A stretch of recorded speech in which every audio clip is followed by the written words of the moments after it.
I'll open with just to open up. And I think the thing that now that you've had some time to look back at our game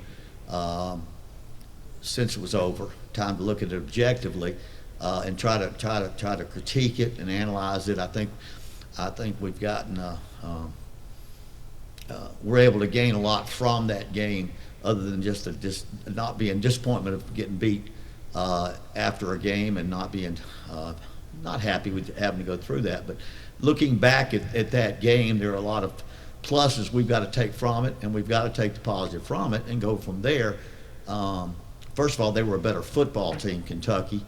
No matter what we could have corrected or done differently, I'm not sure it would have changed anything at all. We could have played better, but they could have not turned the ball over. So, I mean, we can play that little game of which could it be closer or not as close. But I think looking back at that game, I still come away with the things that you want to see your team do. They came ready to play. They came and they took all the motivational talk in, all the possibilities in, going up against a very good Kentucky team that is well established under Mark Stoops. And going in there with the attitude, we're going to play our best and see what happens. And we create a turnover, and we drive in for a score. The fact that we took 3 points off the daggone board and went ahead and tried to score again, we weren't going out there. We were out there going at that point. They were out there with the mindset of finding a way to win. As the game went on, it was clear they began to dominate the line of scrimmage on both sides, and when you do that, it caused the next things to happen, and then you see the things that you can correct. But going back to the first comment, the fact that we came back and then drove and scored again towards the end of the game, even though they tacked on one at the end, we were able to come back and still play hard at the end and scored again.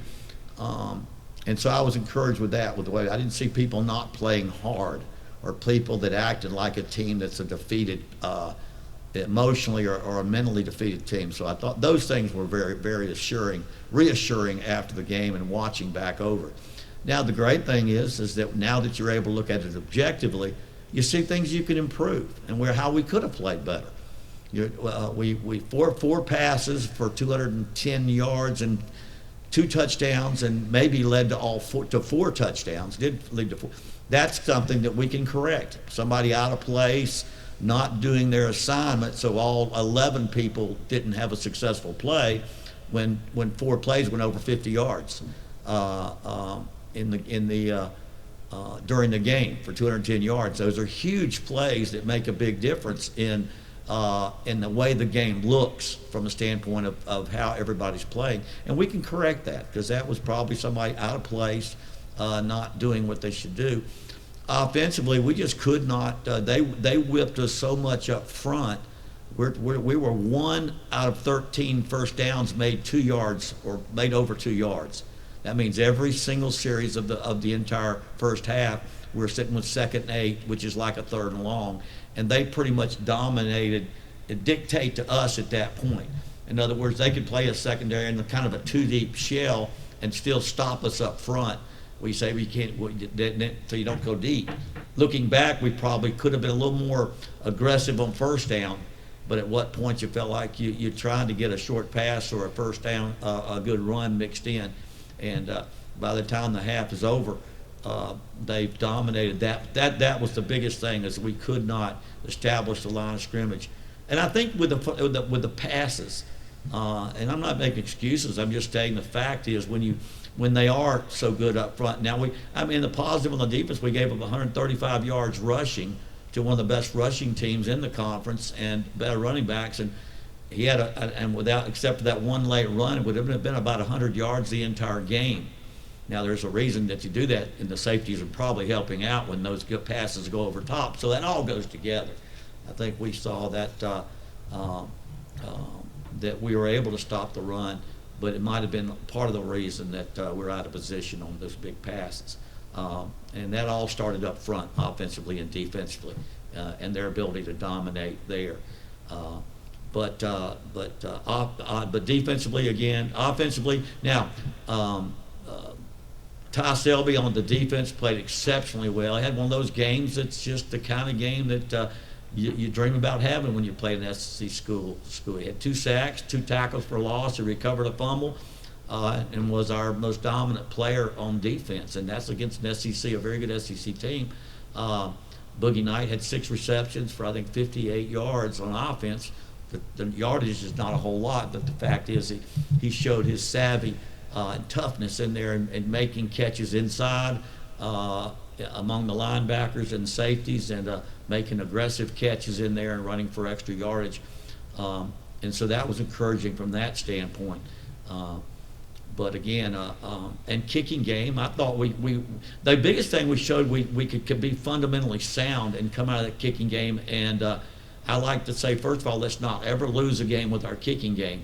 And I think when you look at protection, coverage, and field position from a kicking game standpoint, we were even or as good. We had nothing blocked, nothing returned, and good fundamentals on our kicking game, which was very important to us because we really lacked in that last year. We've worked very hard on it.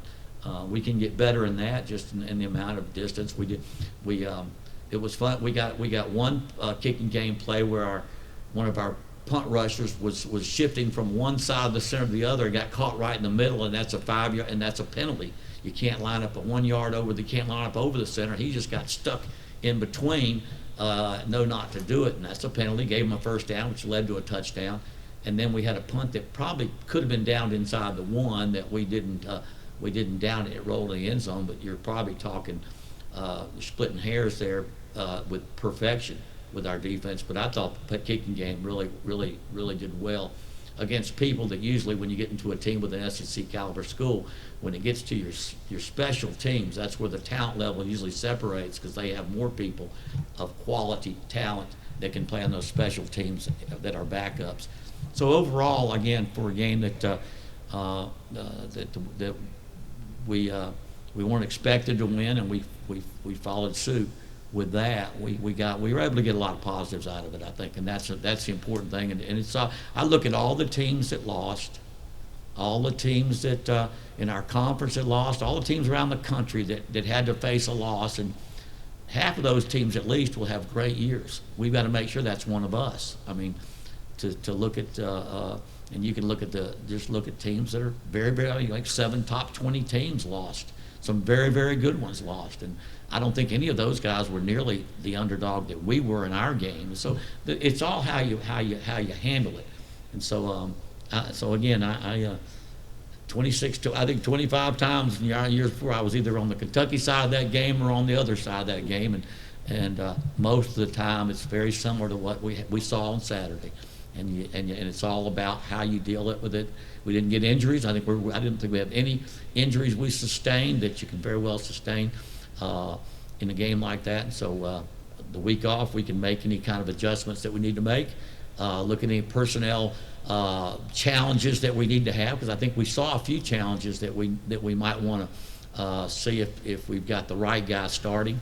But then again, I don't tell our players don't cut your players down too hard when they try to block somebody that's a lot better than them, maybe an all-conference SEC lineman, or maybe a first-round draft pick, or an all-SEC defensive end that you can't block.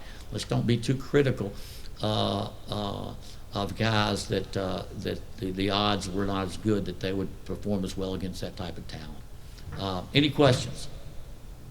With the bye week this week, Mm-hmm. You mentioned a chance for improvement, take some good things away from this Kentucky game specifically. What are the areas you think you can improve on this week? Again, I mean, it's all relative to who we're playing, Adam. I mean, you say, okay, we didn't run the ball well enough. Well, Kentucky pretty good stopping the run. We didn't. I think the things that I specifically said, we've got to make sure we're assignment sound in the secondary. When you have 4 passes over 50 yards.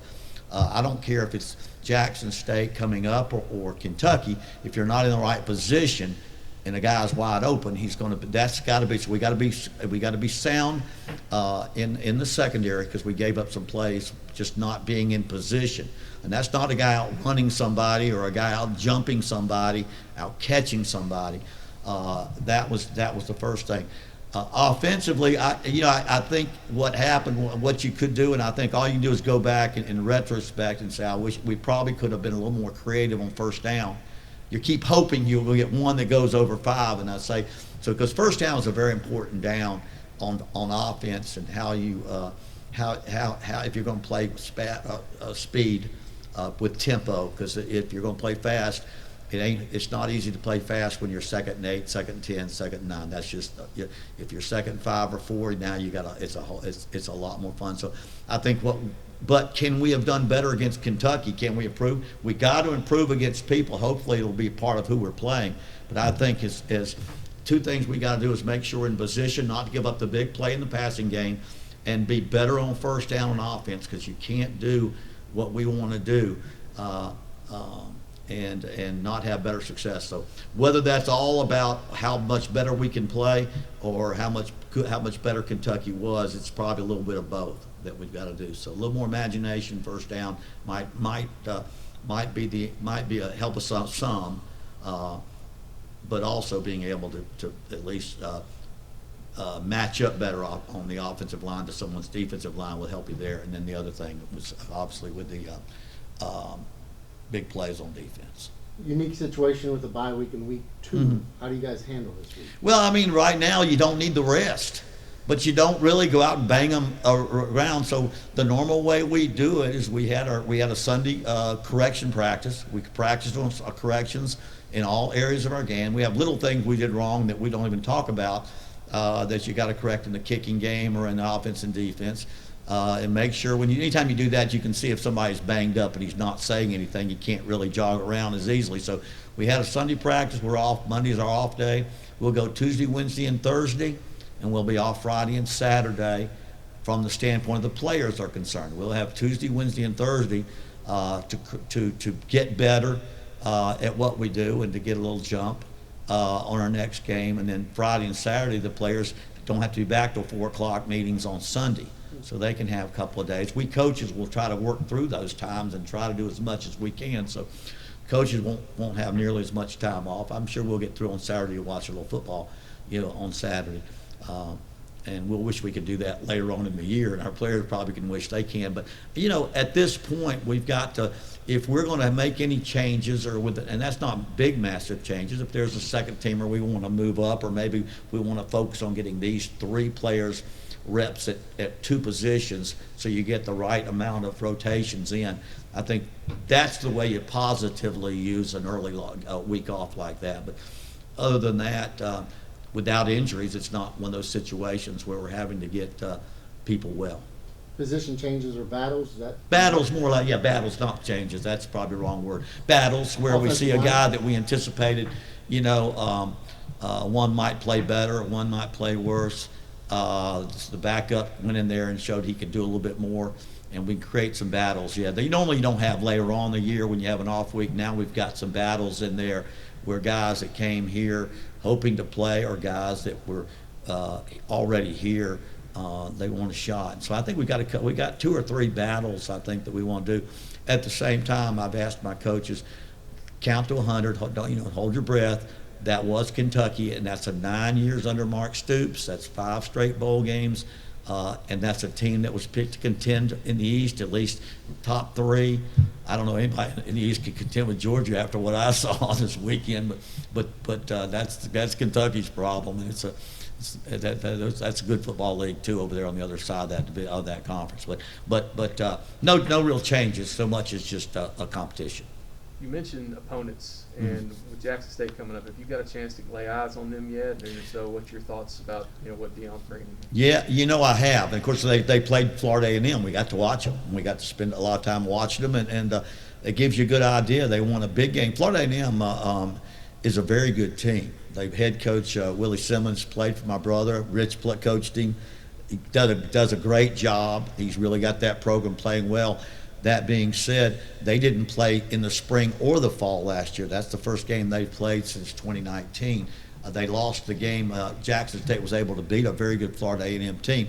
We did notice a lot of different players. I don't know, they probably have more than we do. Players that we have all 5 or 6 games from the spring that they played, and it's a different football team. Deion Sanders' son is an outstanding quarterback.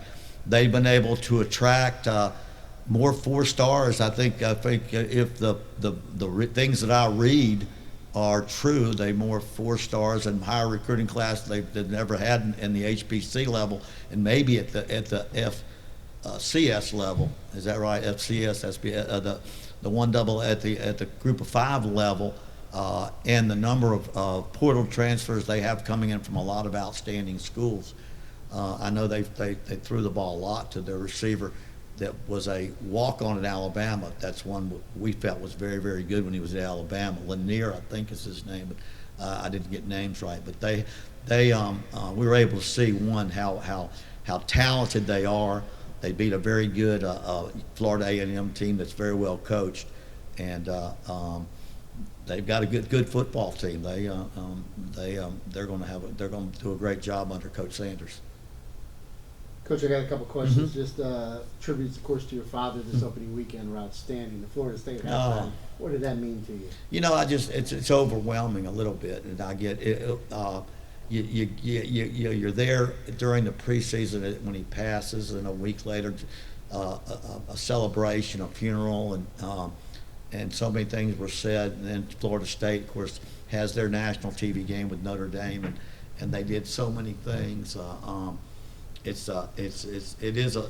know my mother was very emotional through that whole game, and I think they unveiled a portrait of him in the press box, and they asked her to be there, and it was kind of tough because she wanted to be there but wasn't sure she could. And you know, we got in our family 6 siblings and 20 grandchildren and 12 great grandchildren, and all of them were just. It's just a very. I think it reminds us all how special my father was, not just to us, which all fathers quite often are, but how special he was to so many people, just because he led a good life. He led a good life. He was they're probably better coaches who can, you know, and there surely are and have been, but the recognition was mostly about doing what any of us can do, lead a good life, and be a good person, and do things the right way. And if you're lucky enough to be successful, then I think you'll be noted not just for the wins and losses or the statues or the plaques, but for the way in which you lived and the way that you worked. And so that's the biggest thing that I get from that every day. And I am so glad from that standpoint, because it's funny, my coaches get tired every day that here I'll say, my old man said this, my old man said that, my old man, because you got to remember, I was a GA for him for 4 years, and I was a head coach the day I left him, so all I really knew, it's kind of like Jimbo. Jimbo was with me, and the same way. All we knew was him, and so but when you see back and reflect on all that, it was a special weekend, and we've tried to, our players and coaches, we try to honor him. My mom's coming to the games. He wanted to come to our first game so bad, and my mom will be here, so hopefully we'll recognize him on just a ULM welcome and thank you next not this week but next week. Like one other thing, you know, you talk about small things lead to big things. The way you guys dress now for road trips, a business trip. Why was that important to kind of change the way that they've done things here in the past? Well, I think one, I've always wanted to do it, and I haven't always done it. I've done it way back, and I started doing it again. And the longer I've coached, the more I think that being a champion is an everyday thing. It's not. It's the way you act off the field, the way you act on the field. It's the way you carry yourself in the classroom, and in all ways. And I think our players have bought into that. In how we try to handle ourselves on the field, off the field, on the buses, on the planes, in the dressing room. We try to leave the dressing room cleaner when we leave that stadium than when we got there, that no one cleans up after ULM, that we dress in coat and ties. And I love their bow ties. It's funny, I couldn't have gotten a guy to wear bow ties there. You got 15 coaches wearing an old-fashioned tie, and every single player in a bow tie, they had their choice. But I think that goes with our players, us understanding that being a champion in that road to championship football and championship in class and playing with class goes in every phase. You know, we elected a leadership council last week And we'll talk about that in our notes for the next game, and then 2 spokespersons for that leadership council. And we'll have a draft on Wednesday this week, where they'll draft 6 or 8 members of the state team on their group, that they're accountable for their academics, for their attendances, for their social, for their community service, for their campus service. It'll be kind of funny, because you think of a draft getting the best players, and there'll be a few players that these guys won't want to draft on their team when it comes to being perfect every day. And so they're all kind of laughing about which guy do we have to make him go to class once in a while, which guy's not your, and how that guy may be a free agent, not an early round draft pick in this thing. But I think the coat and ties, I think the players really liked it. They really were proud of it. It was some of the, I don't think y'all know how hard it is to put a 14 or 15 or 16 size shoe on 10 or 12 guys, and a jackets that are that big. So we had to look at a few big and tall, or large and tall stores around to find some of the odd sizes. But I was awful proud of the way our players looked coming into the game stadium. No bow tie for you, though. No, I didn't have a bow tie. I somehow have not made the bow tie. I'm too old for the new round, and I was too young for the old round. There was a time when everybody wore a bow tie, and that was before I was old enough. And now everybody does, and I'm too old. But I might.